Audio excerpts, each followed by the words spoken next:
Hi, folks. Welcome this afternoon to our time together chatting as a community, as communities of faith, with Bruce Gill, the director of Harriton House, as we learn more about our history here in Lower Merion as we seek to be anti-racist communities working together to provide and to create communities of welcome and communities of justice. My name is Rebecca Kirkpatrick. I'm one of the pastors here at Bryn Mawr Presbyterian Church. This webinar is hosted jointly between Bryn Mawr Presbyterian Church and Bethel AME Church in Ardmore. And so I'm grateful for my colleague, Carolyn Cavanis, who you'll hear from in just a moment. I wanted to, as we get started, just remind you that today is actually the first of two webinars that we're doing. I'm gonna share my screen with you one more time here so that I can remind you of some other opportunities that we have in our local community. So I'm gonna actually go ahead and not even start the PowerPoint and let you see these. So over the past several weeks in Lower Merion, we have been gathering as communities of faith every Wednesday late afternoon to witness a message of inclusion and justice for our larger community. And so we just have two more of those events left here for us as a larger community. And so I wanted to just remind folks, if you haven't been able to attend one of these yet, that these are really remarkable interfaith gatherings that we've been having together. If you want more information about those, you'll see there's a tiny little bit.ly link at the bottom there that if you write that down, you will be able, or you can reach out to me and I'll share that with you to get more detailed information about each of those vigils as they happen. Additionally, as I mentioned, this is just the first of two webinars that we're having. And so here at the beginning of this one, I want to remind you that we will actually gather again next week as well to hear from Craig Bailey, who's a professor of history at Villanova University, who is a resident of Ardmore and has been doing some deep digging into the history of the Ardmore community, and especially is going to come and help us think about how Lower Merion and the Ardmore community experienced the Great Migration. So you'll use the exact same Zoom link that you used today to be a part of that conversation next week as well. So I hope that you'll appreciate this week's conversation and then be able to join us next week for that. I want to invite my colleague, Carolyn Cavanis, to start this information or this presentation this afternoon with prayer.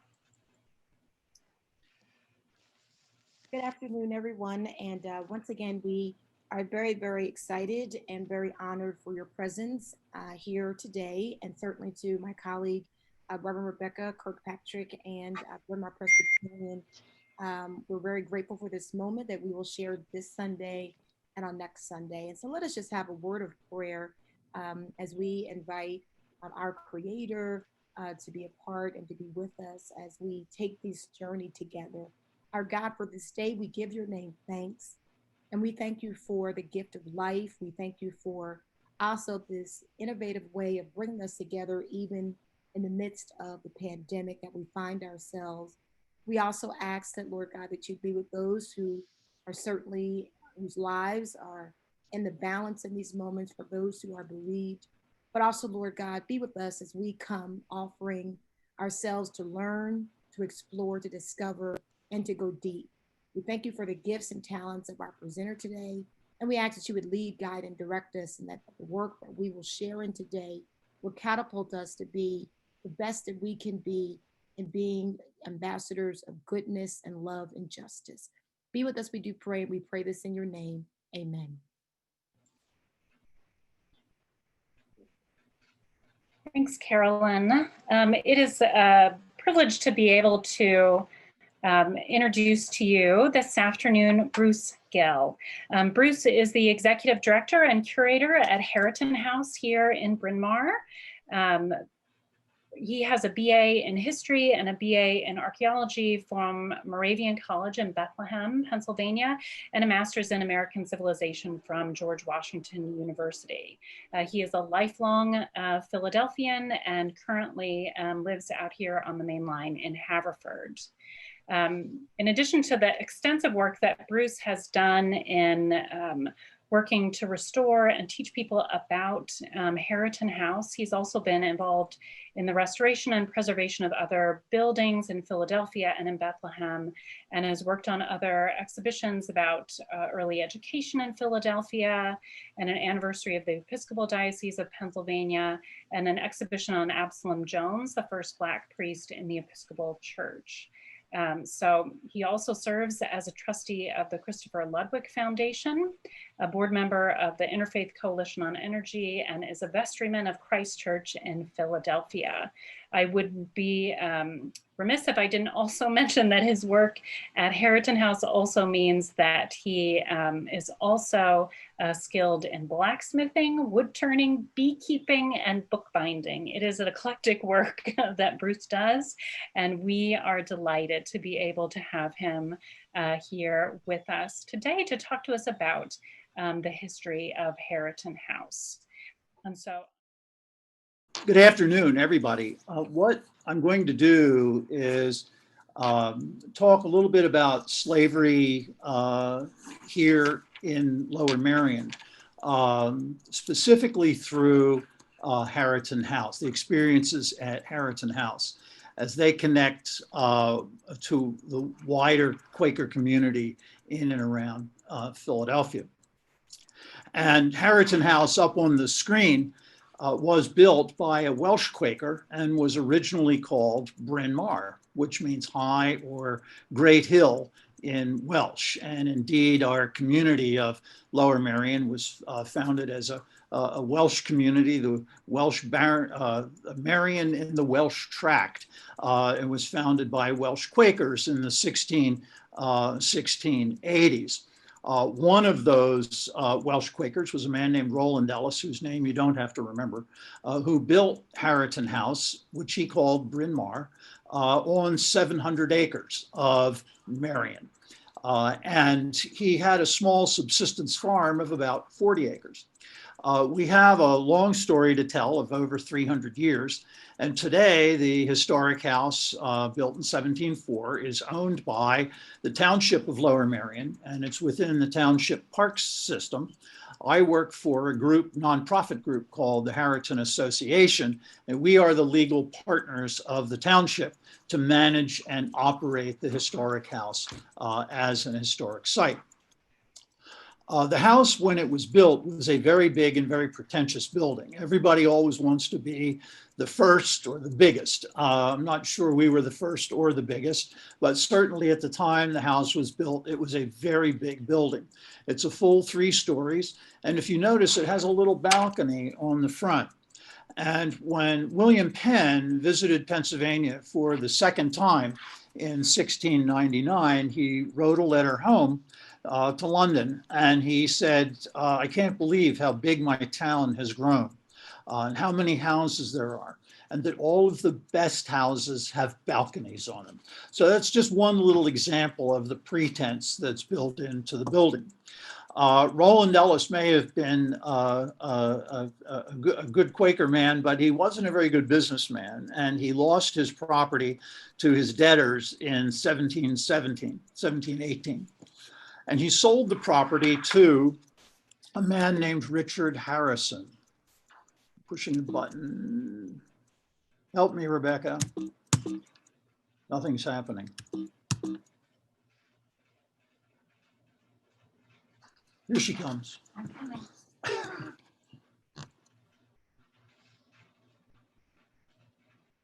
There you go. Okay, good. Thank you. This is just an interior slide of the building, which shows the building about 85 years after it was built. And the woman on the left in these portraits is a woman named Hannah Harrison, who was the daughter of the second owner. And a fellow on the right is a man named Charles Thompson, who I'll refer to later in this presentation. The Quakers in Philadelphia, Quakers in general, had a very conflicted relationship to slavery. Early on, there were Quaker slave traders, Quaker slave owners. Our founder, William Penn, owned at least 4 slaves. He did eventually free them and manumit them, but early on, he did own slaves. There were other Quaker slave owners. And there was this very conflicted story or relationship with slavery. We think of Quakers in the same breath that we think of abolition. And that becomes truer as we move on through the 18th century. But you may be aware that the first protest against slavery in Pennsylvania was in Germantown in 1688. And was organized by the Quakers and Mennonites in Germantown. And that's as early as 1688. Right here in Lower Merion in 1696, a man named Welsh Quaker named Cadwallader Morgan led a protest and resistance against Quakers owning slaves in general, and certainly in this community. There were many Quakers who were opposed to slavery. There was a funny little man named Benjamin Lay, who was so active in his opposition to slavery that he was actually disowned by the Quakers. He was apparently a vegan. He was well read. It was in the early 18th century. And he would travel around and actively protest slavery, and apparently even threw a bladder of pig's blood into a Quaker meeting representing the blood of enslaved peoples. So there was a lot of opposition to slavery, both in our local community and in the larger Quaker community early on. Our friend Roland Ellis, we don't believe owned slaves, but he did run into financial difficulty and he had to sell the estate. And he sold the estate to a Maryland tobacco farmer named Richard Harrison. And Richard Harrison was a Quaker. He was a slave-owning tobacco grower. And he married a Philadelphia girl named Hannah Norris. Now, the slide on the screen is their daughter, Hannah Harrison. I don't have a photograph of Mama Hannah.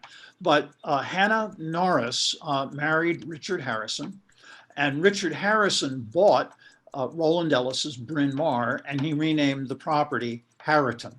And just as a matter of interest, where does the name Harriton come from? The Norrises were wealthy landowners in and around Philadelphia, and even today there is a Norriton Township on the other side of the Schuylkill River. And we all know Norristown. That was Norris's town. And Norriton Township, a lot of that land was owned by the Norris family. Hannah Norris's brother was Isaac Norris, who was the president of the Pennsylvania Assembly. They were Quakers. President of the Pennsylvania Assembly is the man credited with ordering what we call the Liberty Bell from England. So they were a very, very well-connected family. And Richard Harrison married Hannah Norris, and they moved to Harriton, and he changed the name to Harriton. The Norris land on the other side of the Schuylkill was Norriton, and the Harrison's land on this side of the river was Harriton, and that's the name that survives today. Richard Harrison brought slaves and tobacco to Pennsylvania and Bryn Mawr. There were certainly have been a small number of slave servants within households in the general, what became Montgomery County area, and perhaps even in the Lower Merion area. But Richard Harrison ran into trouble with his Quaker neighbors at Merion Meeting almost immediately in 1720. And there is a reference in the meeting minutes that the meeting admonished Richard Harrison for owning slaves, and for, in fact, owning too many slaves. So there was opposition early on from Cadwallader Morgan and in the Merion Meeting to the owning of slaves. How many slaves Richard Harrison owned, we don't know.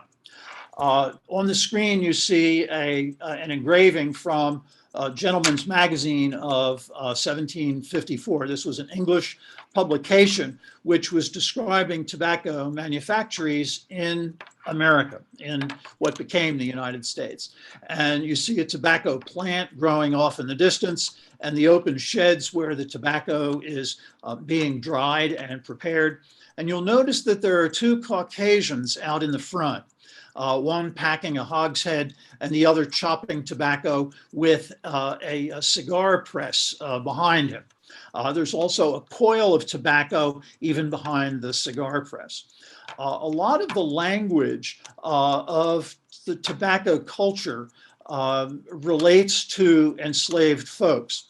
And there's a pejorative reference to coiled bundles of tobacco, which reminded people of the Black African Americans, what we would refer to as cornrows, the braided hair. And as I said, there's a real pejorative reference to that in the literature. But this is a tobacco manufactory. Tobacco is a difficult crop to grow. It's very hand intensive. Particularly without sprays and so forth and mechanical equipment. But we know that Richard Harrison was growing about 10 acres of tobacco. That's about 10 acres out of almost 700 acres of land. And we can get to that number in several ways. 10 acres is not a lot. It's a lot, but not a huge amount, and wouldn't require a huge amount of labor. Today, just to the west of us, an hour away on the turnpike, Amish families are growing 8 and 10 acres or more of tobacco with families of 4, 5, 6, including children. And they'll do it in bare feet and with hoes. So growing 10 acres of tobacco isn't an enormous effort on the part of human labor. It's a lot of work, but not a huge effort on the part of human labor. When Richard Harrison died, an inventory was made of his estate. And it's a very simple inventory, and you see it on the screen. And his wearing apparel and implements of husbandry and household goods and so on and so forth is 319 pounds. The next line down is Negroes. And I will say here, before I forget, that in looking through the story of slavery and African Americans in this community, I have yet to find one which refers to slaves. They're specifically referred to as Negroes, not as slaves, not as someone's property. But you see here that it's 690 pounds. If you look at the bottom line, the total value of the state is 1,285 pounds. So more than half of his personal estate, not counting his land, was in people. How many people that represents, we just don't know. We do know that when he left Maryland and left the family operation in Anne Arundel County in the hands of his brother, there were about 25 slaves, and it was a much larger tobacco operation than Richard Harrison had here in Pennsylvania. So it's a little, we're just not sure. Let's guess at 25. There are lots of stories which have come down to us about slavery at Harriton under Richard Harrison, one of which is that Richard Harrison wanted 100 slaves, and he always had 99. And every time he got to 100, one would die or one would run away and he'd be back at 99. It makes for a good story. But frankly, 99 workers on his farm would be an enormous number of slaves. And we simply don't believe that it was that high. It may be that he had a desire for a certain specific number, and that has been over the years translated to 100. We just don't know. There's always seems to be a little germ of truth in all of these strange stories. Another is a little more amusing, that they got up for breakfast one morning and had hot chocolate delivered to the table in the big front room. And there was a knock at the door. Richard Harrison stood up and went to the door. And in the process, he knocked the table and knocked the chocolate onto the floor, at which point the pet cat licked up the chocolate and dropped over dead. And apparently there had been some distress among his slaves who were very, very upset when he came to Pennsylvania because he had broken up families and he had brought some of the families and some had stayed back in Maryland. So we're not sure whether the cat actually licked up the chocolate and died, but the germ of truth may be that there was some distress among the slaves who came to Pennsylvania. But there's no documentation for either story.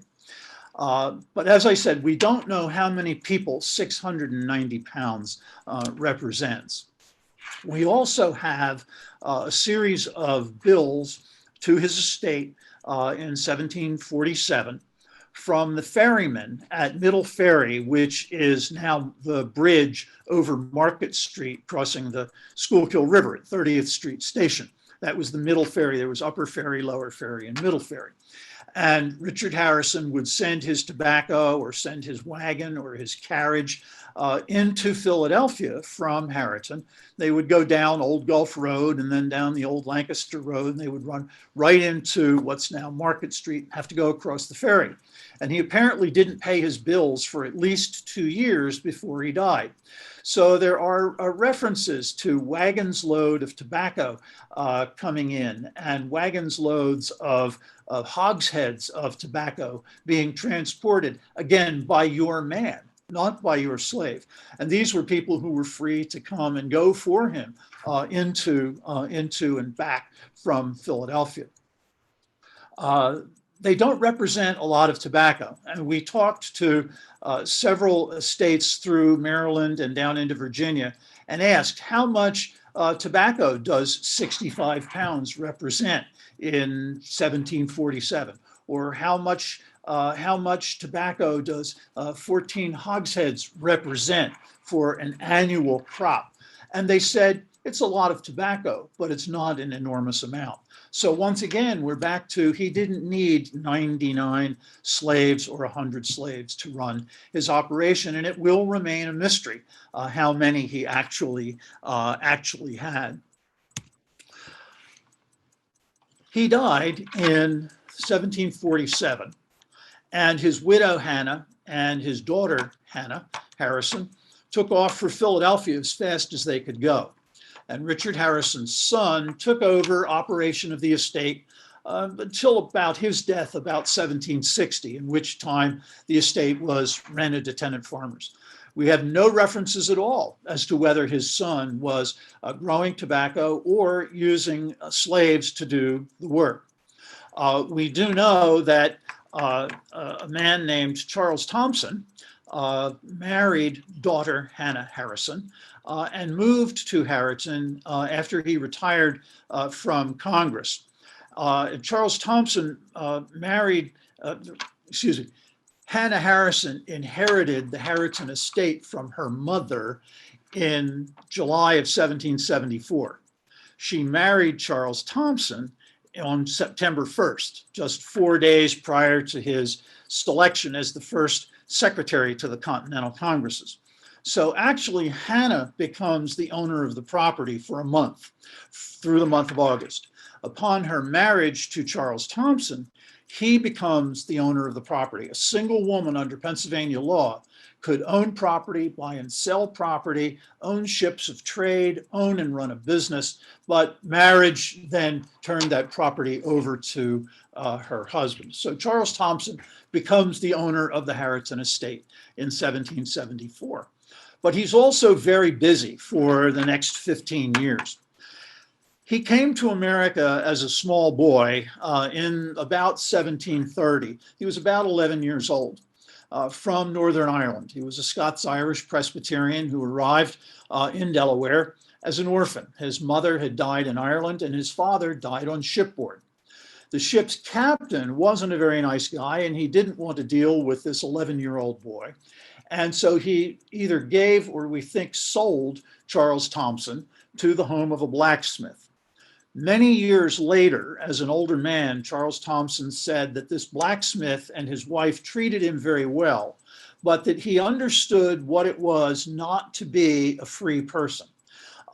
He said that the blacksmith and his wife were trying to arrange some legal arrangement so that he could stay in their employ, but there was no one to sign the papers for Charles Thompson. His parents were both dead. So he decided he was going to run away. Now, whether he ran away at the age of 11, 12, 14, or 17, we don't know. We also don't know whether he already knew how to read and write. We're just not sure. But the point is that he understood what it was not to be a free person, and that becomes very important later in his life. And he ran away. And a lady of the road, as she's called in the story, picked him up, took him under her wing. She probably recognized his northern Scots-Irish accent and picked up this boy or young man and wondered who he was. And she placed him in the school of a Presbyterian minister named Dr. Francis Allison down in Chester County. Here, Thompson received an education. He eventually took himself to Philadelphia, introduced himself to Benjamin Franklin, who became a father figure for him. And Franklin appointed him schoolmaster at the academy, which of course today is the University of Pennsylvania. Thompson left teaching at the university and he went to the Quaker schools in Philadelphia. Pardon my coffee cup from Penn Charter, which is my alma mater. And there's one person I think in the audience who's going to laugh at this slide. We were classmates at Penn Charter. But it's the only image that I have immediately to speak to Thompson's time with the Quaker schools in Philadelphia in the 1750s, right after Richard Harrison dies.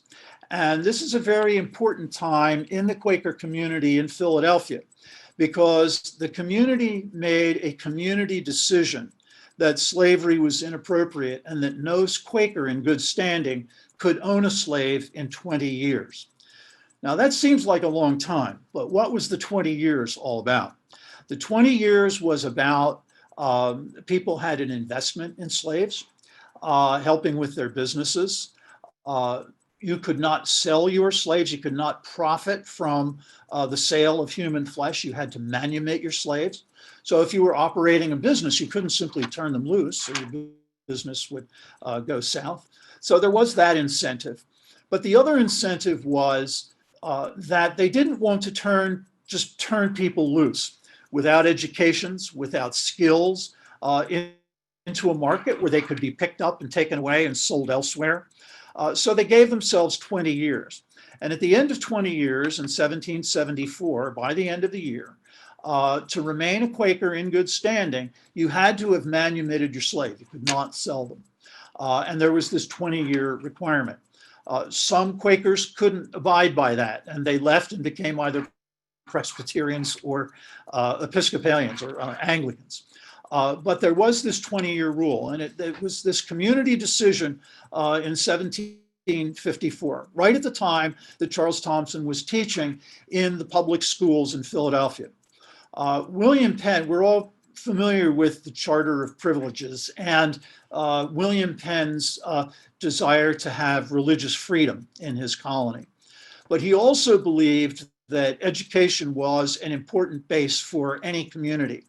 And so he established a series of schools in 1689, and they were operated under charters, the most recent of which is 1711. And the William Penn Charter School, which exists today as an independent school in Germantown, operates under that 1711 charter. The other Quaker schools in and around Philadelphia, Friends Central and Friends Select, all come out of that system, early system of public education in Philadelphia, and took different approaches to the education. But the bottom line is that you could get an education in Philadelphia without regard to your religion, without regard to your gender, without regard to your race, and without regard to your ability to pay. And Charles Thompson, there were a series of schools. They weren't, I won't say they were all exactly the same. Charles Thompson was the headmaster of the Latin school, the classic school, probably for rich white boys, frankly. But while he was there, he became under the influence of Quakers who were leading the fight for abolition, names that we've heard before. Another teacher at the school who became a mentor for Charles Thompson was a man named Anthony Benezet, who was the founder of the Pennsylvania Abolition Society. And these were all very strong influences on this young man who may have been 21, 22, or 23. And in the 1750s, while he was teaching there, he got tangled up with the Quakers again, even though he was a Presbyterian.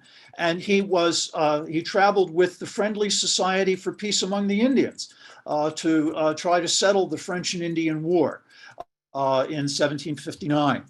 And he was chosen to serve as secretary at the peace conference at Easton. And he served and took notes on behalf of the Native Americans, who were so impressed with the notes that he was taking and were so opposed to the British recorder that they gave him the name, the man who tells the truth. And that's a moniker that followed him for the rest of his life and was one of the reasons that he was chosen as the secretary of the First and Second Continental Congresses, because it was understood that he would be able to be fair and just in his recording and minute taking of the minutes. Charles Thompson married Hannah Harrison on September 1st, just 4 days before he was elected secretary to the Congress, and he became the owner of Harriton. But he was so busy for the next 15 years that the property was rented out to tenant farmers. And this portrait and the one of Charles Thompson are both hanging in the front hall of the house today.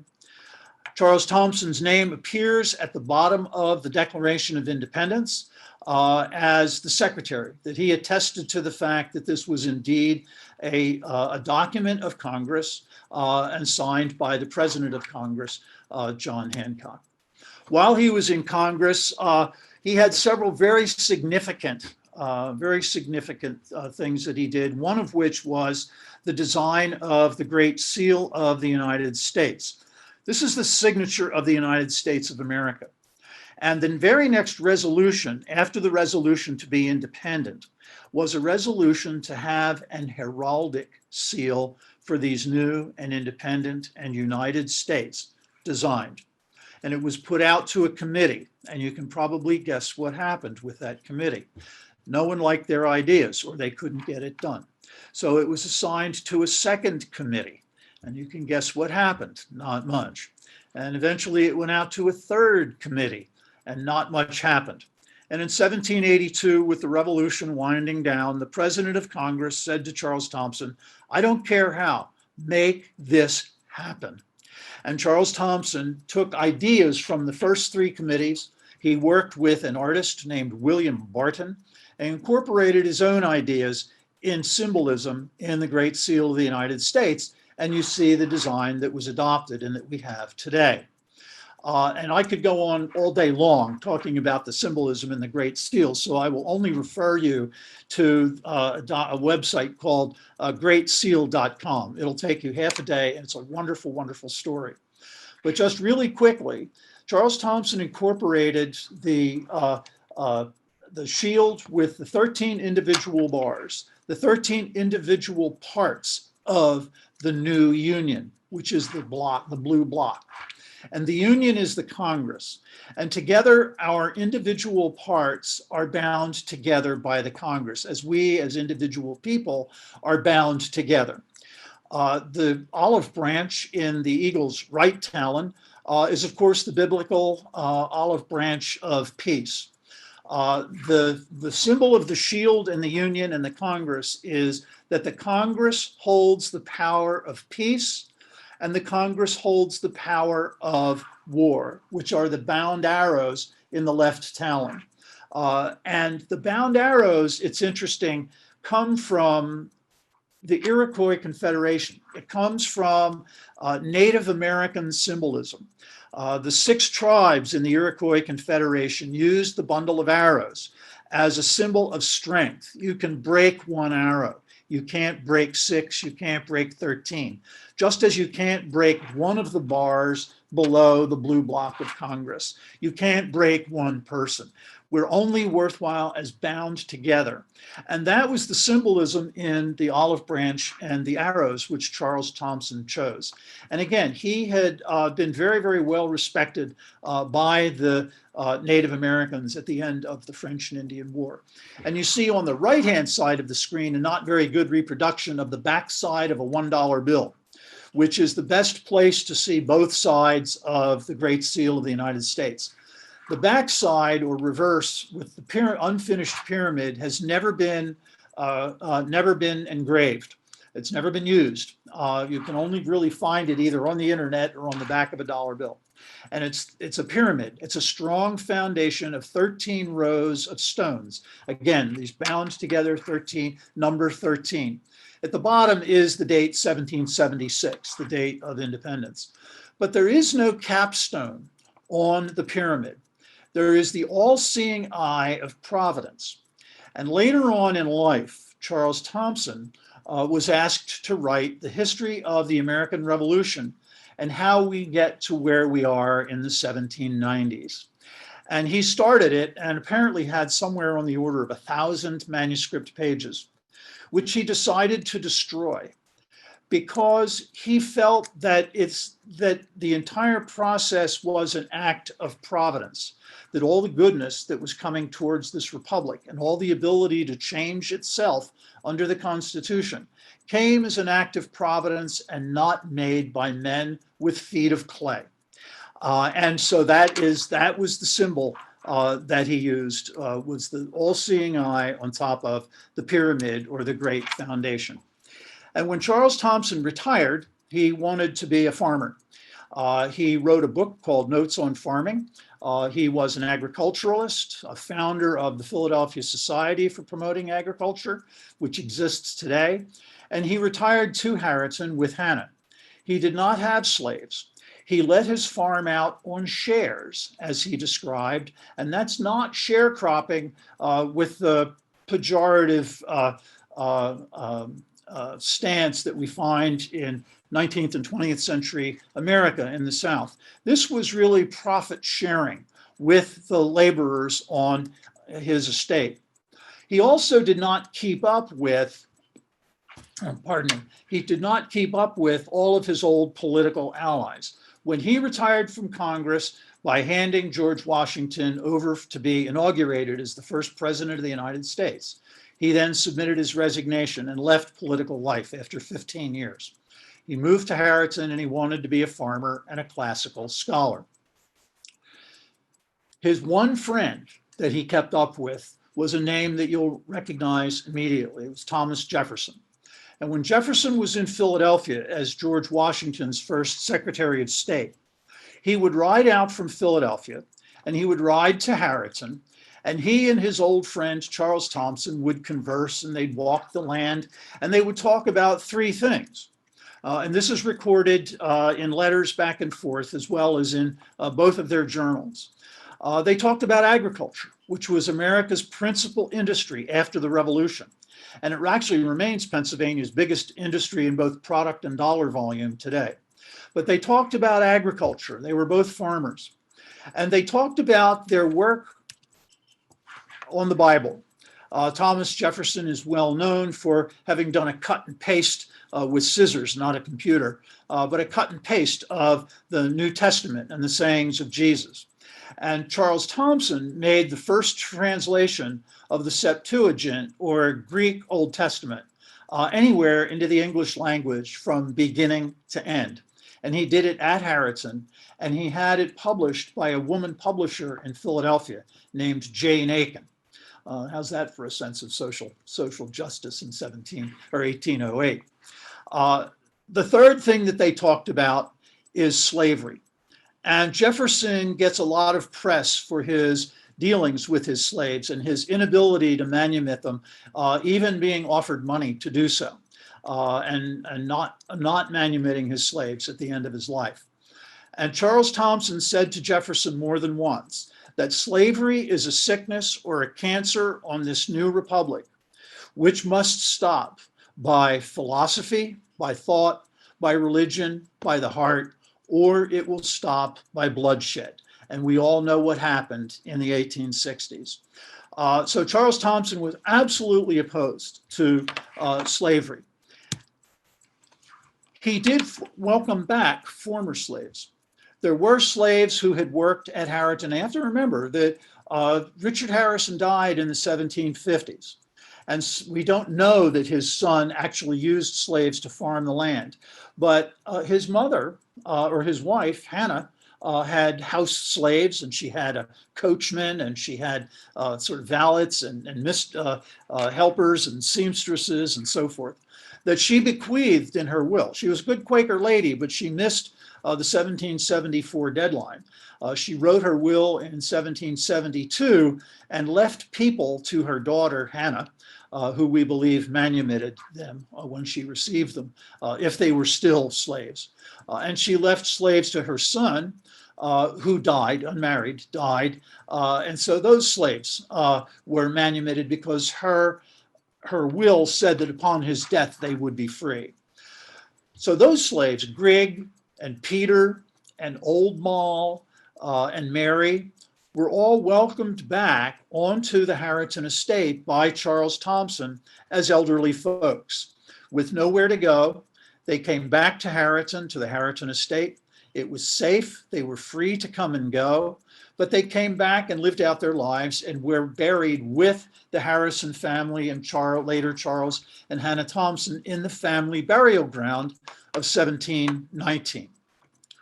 There was also a young man named Page Cadaris, and we didn't know for a long time who Page was. Was he Charles Thompson's slave?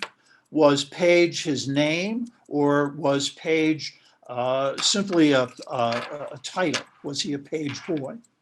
Well, the little bits that we put together, we've learned that his name was indeed Page H. Swan, S-W-A-N. And we did look him up in the census later on, and he appears in the 1820s and 30s. Unfortunately, he died in January of 1840. He does not appear in the 1840 census. And it's not until 1850 that you begin getting family members' names listed in the census.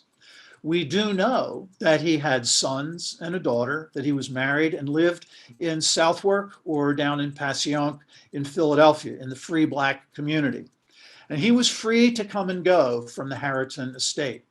He had a job. He did run errands for Charles Thompson. He did work in the garden.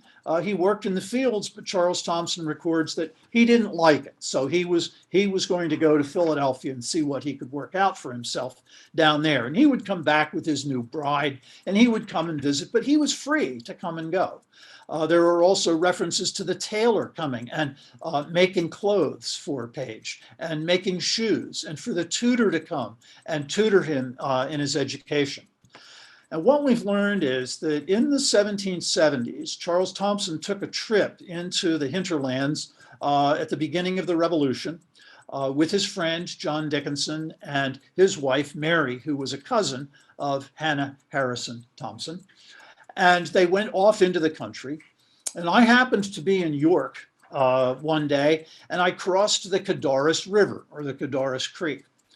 And we're beginning to wonder whether Charles Thompson remembered his childhood as a boy being picked up, having nowhere to go, and that he picked up this young man and sort of adopted him into the family.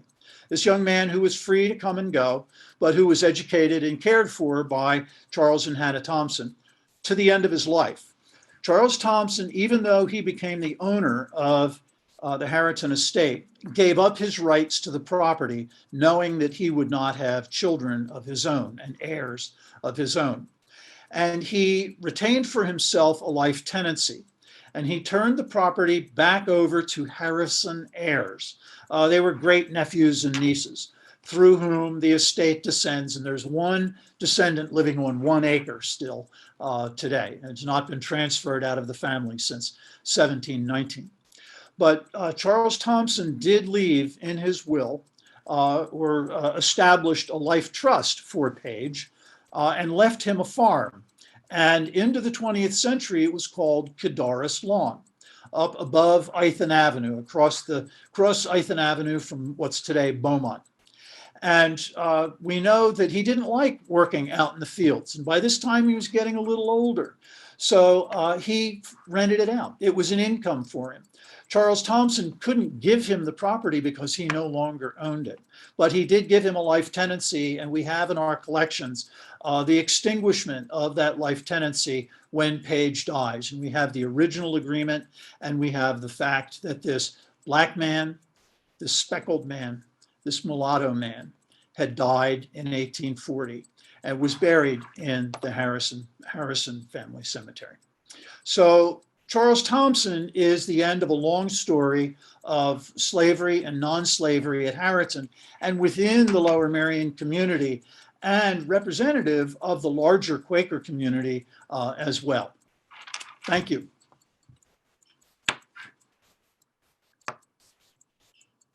Bruce, thank you so much. That was a lot of information, a lot of really fascinating information about the estate and especially Charles Thompson. So some folks have written some questions in the chat for us to look at together. And if folks have a few more questions, we have a little bit of time to be able to do that, but Carolyn and I will be sharing just a little bit as well. I don't want this to turn into a rabbit trail here, but was Charles Thompson somehow related to the Masons? Some of that, the symbols that you had mentioned there, is there a Masonic connection? Everybody asks that question. And if you watch that silly movie with what's his name crawling across Independence Hall roof, they're talking about the Masonic images in the Great Seal. It's all untrue. It's partly true. Part of Charles Thompson's genius, he was able to do what 3 committees hadn't done in 6 years. And what he was able to do was create an heraldic seal that was acceptable to everybody.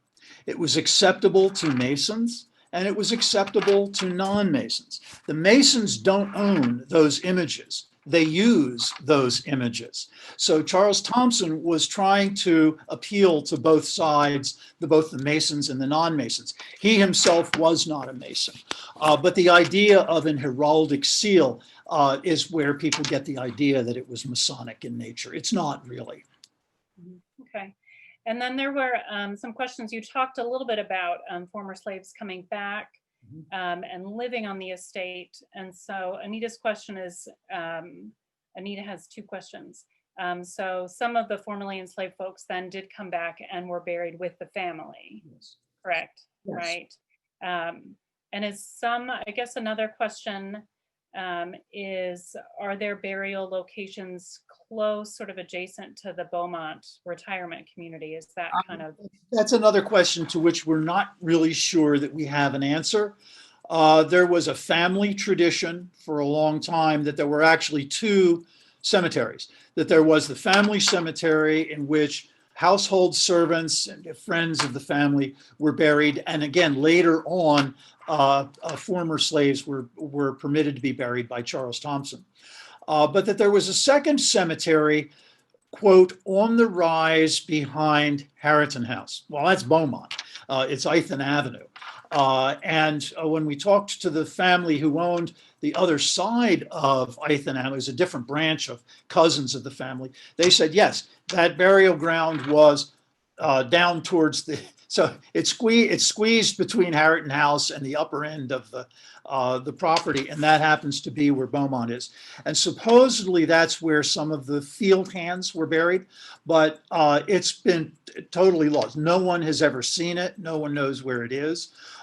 When the Hoffman and Victor lanes were built in the 80s, we had permission from the developer that we could follow the bulldozer to see if there were any archaeological remains, because we believe that in the 18th century, a lot of the operations of the Harriton farm were to the west of the house, not to the east of the house. And we thought maybe the burial ground would be out there, but we've never been able to document it. So Louisa had a question, and this is something I've heard as well, that that the Harriton estate was the sort of northernmost slave plantation in the U.S. or the largest group of slaves over the Mason-Dixon. What's the story? I didn't write that book. No, we don't say that anymore. Okay. Okay. That, there is a booklet that we have, the story of Harriton, and our brochure says that. And people have said that for years and years. And that was all way before I came, but we wouldn't say that anymore. There were certainly slaves north of us. The largest, I don't know. As I showed you, how much is 960 pounds, 930 pounds worth of slaves? We just don't know. And we know that there was only about 10 acres being cultivated in tobacco. There would be no reason to have all of those slaves on the property. So we don't say that anymore. Okay. This is another question back to the graves. Mhm. Are the family plots, the family cemetery, are those marked graves? Yes and no. The first marked grave is 1811. And then I've forgotten after that, it's probably 60 or 70 years. In good 18th century Quaker fashion, each grave is marked by a field stone. In other words, you know where the last grave was dug, so don't dig there. You move over one. And so there are simple field stones that mark the locations of early graves, both family and non-family. There are some markers from the 18th century, late 18th century in there. They're not members of the family. They're strangers to the family or neighbors who were allowed to be buried in that burial ground, and they had memorials put up. In the 20th century, certainly the family members have granite and marble markers, but nothing before 1811. Okay. So none of those enslaved people's graves are marked? Nope, No. neither is Charles Thompson's. Okay. Okay, we're going to do these two more, and then I have a question that I kind of want to wrap it up, and then I'm going to toss it over to Carolyn. So do you know the conversion, you showed the slide that had the value of the slaves and the value of the estate. Do you know the conversion for contemporary pounds or dollars? Almost impossible. I mean, you could choose $1, you could choose $10. It's almost impossible to make a conversion. I know there are several different calculators that do it, but bottom line is it's very, very difficult to do. He was just a very wealthy man. Wealth was perceived very differently than we perceive it today. For instance, his Negroes are the largest portion of his estate. That could have been 4 strapping, strong, young men who had 40 years of life left in them. We just don't know. So the perception of value is very, very different. Certainly, paper money and coins weren't very common. People often put their value into silver or a gold watch or something like that. So the perception of value is very, very different than it is today. Mm-hmm.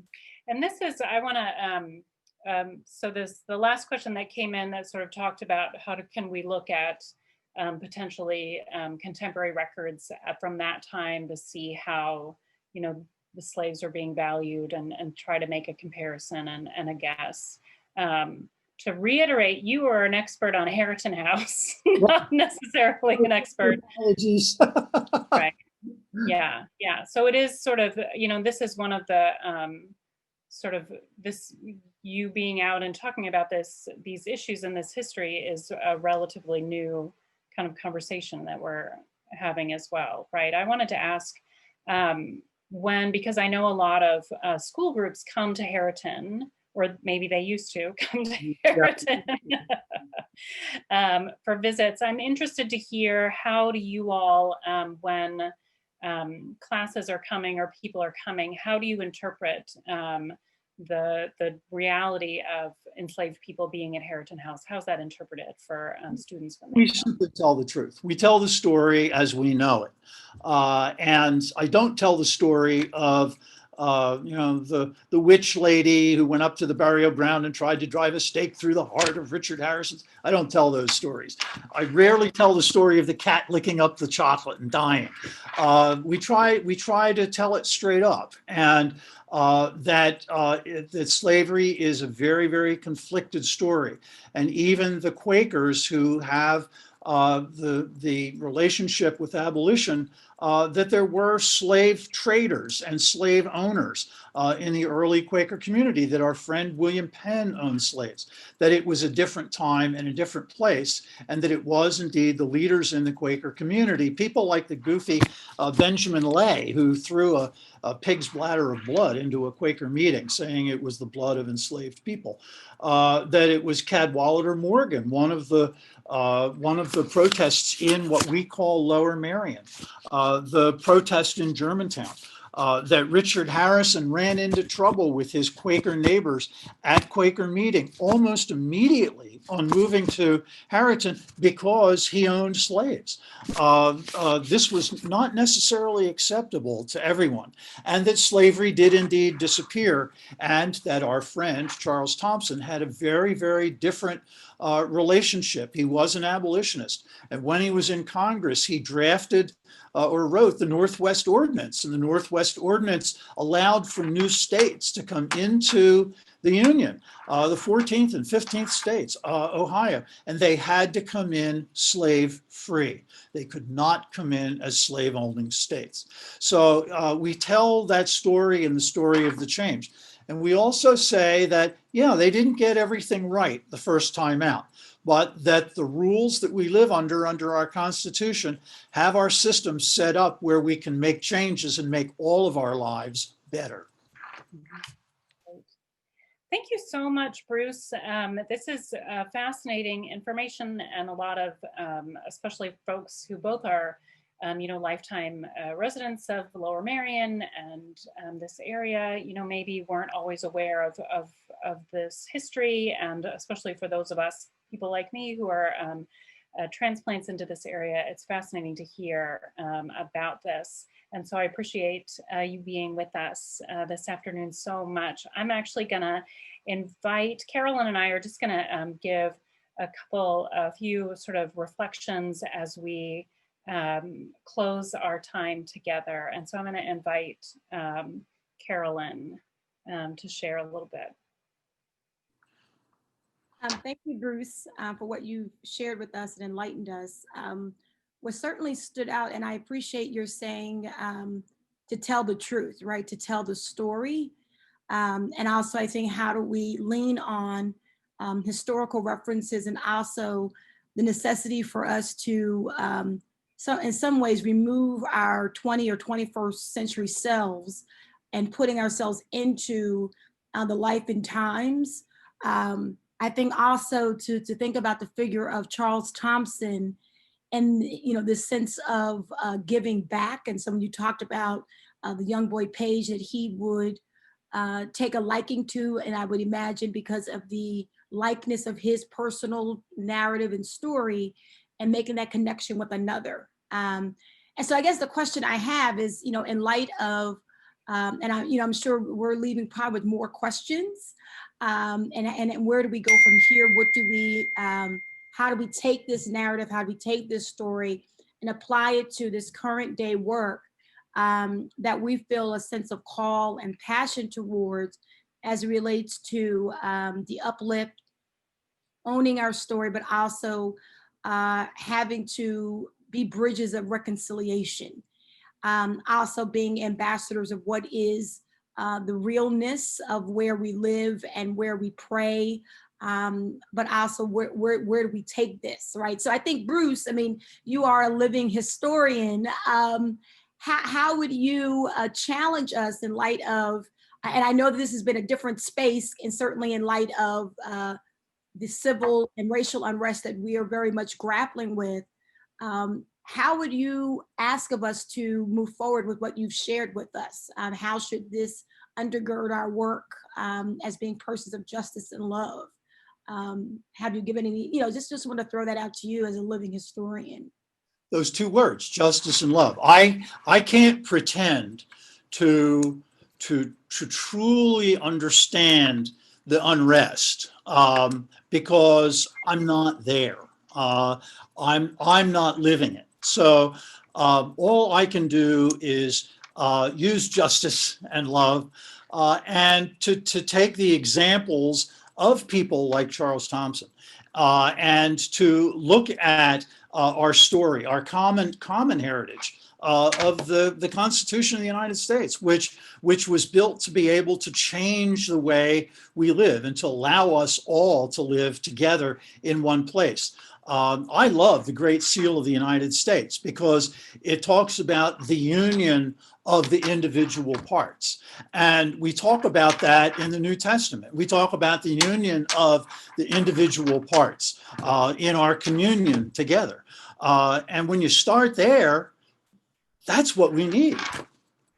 And you said it, it's love and justice. Thank you, Bruce. Rebecca? Yeah, I think for me, I think, hearing these stories and thinking about what does it mean for us as people of faith to be engaged in this work, I think it's very easy for us, for some of us, whatever denomination we identify with, to say, well, I'm a Northern Presbyterian, and so this is unrelated to me. This history is unrelated to me.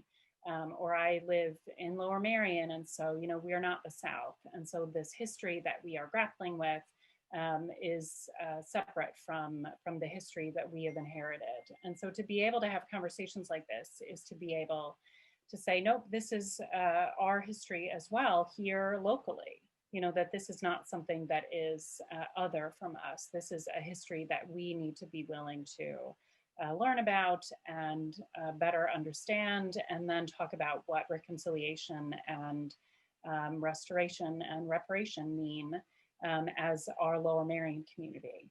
I think it's as we, especially in Carolyn, you and I are engaged in this work together, how do we as a mainline community not say issues of racial injustice and white privilege and the unrest that we are seeing in other places, this is still a reality for us, and it is something that even though maybe when we are living in this community aren't seeing every day, to remember that people of color in our community are experiencing discrimination. That just because we're the main line doesn't mean this isn't an issue that we need to be very open and honest and willing to confront together. And so I think being able to be reminded as well that it's not just about what's happening today, but that this is a history we have inherited as a larger community means that we are in this all the way. And if we're willing to be, if we want to be part of these greater conversations, we need to acknowledge every step of the way how enmeshed we are in these struggles and in this work. So that's really a big takeaway from me as well, that this is relevant work for us and relevant history and a relevant future that we are trying to build together as a larger community. Hopefully. And so we come together as interfaith communities to be able to do that work. And so, Bruce, I'm confident that people who want to learn more about this history can reach out to you at Harriton House, and I'm happy to make sure that that information is available as well.